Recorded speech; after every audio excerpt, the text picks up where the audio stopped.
The Harvard computers were a group of women who worked to classify and catalog the stars of the sky. In the early 20th century, a computer was a person. It was a job. Like how a teacher teaches, a computer computed, and it was mostly women who were computers. In this case, it said the program's director, Edward Pickering, hired mostly women because they could do the job just as good as men. But then also there was the fact that he could pay them much less and have more computers doing more calculations and analyses. Over time, the group came up with a few rounds of ways to classify stars. But eventually, they landed on one developed by Annie Jump Cannon, who has one of the coolest names ever. It's the basis for how we classify stars today with the OBAFGKM. Annie Jump Cannon's mnemonic for it was, "Oh, be a fine girl, kiss me," but I don't really like that one because it's not very consent conscious. I prefer "only bad astronomers forget generally known mnemonics," but there's a bunch of good ones. Cannon was said to be able to classify over 200 stars an hour, which is around 3 a minute based on their spectral lines. When you look at a star, you can tell what it's made of by spectroscopy. That's where you separate out light with a prism and measure where certain areas are more intense and certain areas are more shaded because of absorption and emission. Because different elements in different states leave specific patterns in their emission spectra.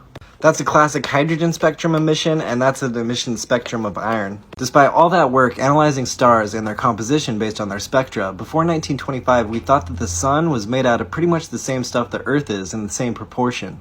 That was the year that British-American astronomer Cecilia Payne-Gaposchkin figured out and published that the sun was made of mostly helium and hydrogen in her PhD paper. She wasn't a Harvard computer, but she worked at Harvard's own Radcliffe College for Women and was the first person to earn a PhD in astronomy there. So they were at least associated. That's Annie Jump Cannon there, and that's a Cecilia Payne-Gaposchkin there. The idea that the sun was composed of mostly helium and hydrogen was super against the grain of contemporary astronomical thought. So much so that one of her PhD reviewers, Henry Norris Russell, made her tack on a bit at the end that said, "Oh, this is probably wrong and impossible, clearly." But she had checked her shit. Part of her realization was that a bunch of stars that appeared to be showing different spectral lines were actually just helium and hydrogen in different states of excitement, temperature, or ionization. Because in 1920, Indian physicist Meghnad Saha developed ionization theory. And that describes how different elements in different temperatures and states of ionization will show different spectral lines. Cecilia adapted that and found that the sun has 1,000 times more helium and 1,000,000 times more hydrogen than previously thunk. A few years after her PhD was published, that guy Henry Norris Russell figured out that she was right and published his own paper about it. It only had mention of Payne-Gaposchkin and how it agrees with her.